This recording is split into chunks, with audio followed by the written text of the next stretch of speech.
everyone, welcome back. ETA here. If you're new to this channel, please hit that subscribe button, give me a big like, and let's get into today's video. It's from DW News. It's titled "The Danish Leader Feeling the Heat Following Trump's Repeated Greenland Threats." This whole Greenland issue has prolonged. It has been going on and on and on. And yeah, this is just one of the videos, so let's just get straight into it. Over to Europe now, where Denmark's Prime Minister Mette Frederiksen has been racing across the continent, trying to shore up support from allies. That following Donald Trump's repeated threats over Greenland. The U.S. president says he wants to acquire the semi-autonomous Danish territory and has refused to rule out using military force to do so. His demands have sent alarm bells ringing in Copenhagen and other European capitals.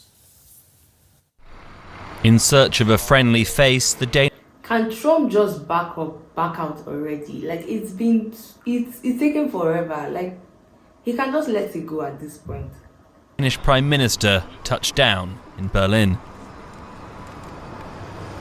Speaking to reporters alongside German Chancellor Olaf Scholz, Mette Frederiksen didn't mention Trump or Greenland by name, warning instead of an unsure future.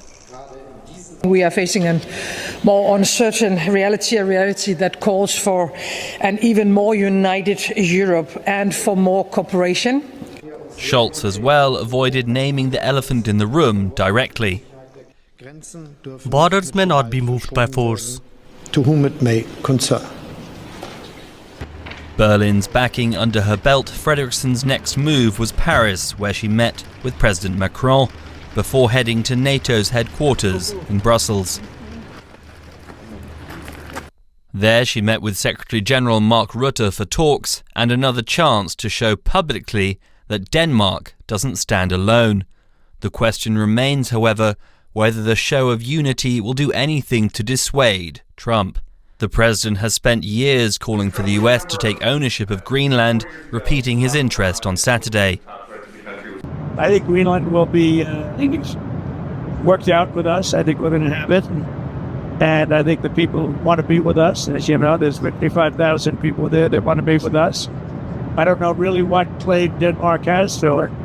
55,000 people compared to the rest of the population. That's not such a great amount. So I don't know why he's just going on and on. But it would be a very unfriendly act if they didn't allow that to happen, because that's for protection of the free world. Despite Trump's claims, Greenland's inhabitants have shown little interest in becoming Americans. After a long, slow struggle for more autonomy from Denmark, polls show a majority of Greenlanders support outright independence, not giving up their sovereignty again to a different country. The Danish government says it's up to those living on the massive mineral-rich island to decide its future. Greenland's strategic importance is only set to increase as melting Arctic ice opens new shipping lanes. With Trump's threat still looming, Denmark announced on Monday that it plans to spend nearly €2 billion to ramp up its military presence in the region. Marisol Maddox is a senior Arctic analyst at the Wilson Center's Polar Institute. Marisol, how far is this dispute going to go? Hopefully it will not be lasting too much longer. This is really something that I think, the kind of businessman that Trump is, that's why this is appealing to him. But there's a lot going on in the world, and I'm hoping that this will kind of peter out sooner rather than later, because it's not really something that's conducive to advancing U.S. interests. Does the U.S. not have a point in terms of the strategic interest of Greenland to its country? Yes, it definitely does. So there are strategic security and economic interests that the United States has in Greenland, certainly. What I would argue is that we should clarify what those are and then assess the best way of achieving those interests in the first place. And we already have a fantastic relationship with the Kingdom of Denmark, with Greenland. We have, a joint committee where we have 4 different pillars of cooperation in the economic sphere.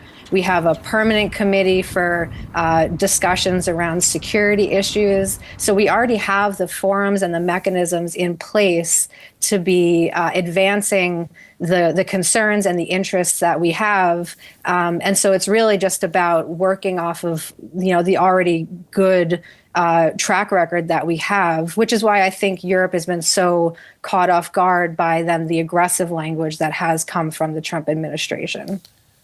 That piece that we just saw. I like how she's been so precise and direct with her answers. She's really the best person they could have brought on. Says that Greenlanders will have a say as well. You were just talking about the forums and the relationships between the U.S. and Denmark. What role will Greenland play in this? They're the ones who seem to want independence. That has to be a big issue as part of this discussion. Yeah, absolutely. And Denmark has been very clear that this isn't a matter for Greenland to decide for themselves. Greenland has been working towards gaining full sovereignty from the Kingdom of Denmark. It's been a gradual process, and the major kind of hurdle to that is having that full economic self-reliance, basically. But so this is something that Greenland wants first and foremost to have their sovereignty recognized. And then from that basis, to be, having discussions. They understand the security interests that the U.S. Has in Greenland because of that very important location for North American continental defense, and they respect that. And they have said that their intention is to be continuing to pursue a military alliance with the United States. And so these are all things that are already going well. When it comes to the economic side, this is really where the U.S. actually has a lot to lose if we continue with language that is aggressive and disrespectful to Greenland and the Kingdom of Denmark, because ultimately Greenland is looking for they're looking for partners that they want to work with. And right now we're seeing Canadian, British, Australian companies that are getting contracts in Greenland. And if we want the U.S. to get more contracts, we should really be positioning ourselves to be a partner of choice. And that really had been the trajectory that we were on. For instance, Greenland is a part of the Mineral Security Alliance. We have, like I said, that joint committee with the 4 different pillars for pursuing economic cooperation. So kind of using this language is really counterproductive for actually then achieving greater U.S. investment in Greenland. And yet I would imagine that Denmark is under a lot of pressure in this situation. There's obviously the NATO alliance here that both countries are a member of. How much leverage does Denmark have on Greenland? What role will that play if Trump wants to turn every screw that he can? Yeah, so I think it's important to note first and foremost that Greenland is a part of NATO. And so any type of violation of Greenland's sovereignty would then involve a NATO response. And that's something that we just absolutely should not provoke. It would be extremely counterproductive and absolutely a gift.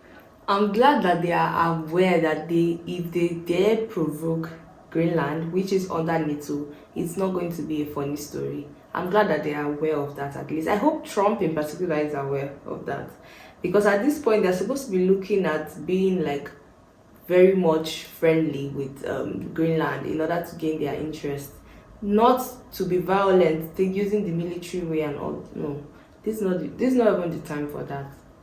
To China, when it comes to the ways that the U.S. could try to impose costs on Europe, of course, we could do that, but it's a matter of understanding if that is actually in the U.S.'s interests or not. And I would argue that if you look at the evidence, it would be much more harmful than anything that would actually help us to achieve what we're seeking for. All right, that's Marisol Maddox, Senior Arctic Analyst at the Polar Institute in Washington. Thank you. Thank you. Ooh, this was so insightful. I really like that she answered the question exactly the way it was thrown to her, giving us so much details. Honestly, with the thing about Greenland trying to gain their independence from Denmark, I feel like that's such a bad idea, because by the time they are independent, the US has more chances of being able to try and buy them and be in control. And we've seen what has happened with other countries, that other places that the US has bought. I don't think that's the best thing for Greenland, so they should just consider just relying on Denmark for now. This is just my opinion, I don't know. Let me know what you think about it in the comments. Give me a big like if you enjoyed this video, subscribe to my channel, and I'll see you in my next one. Bye.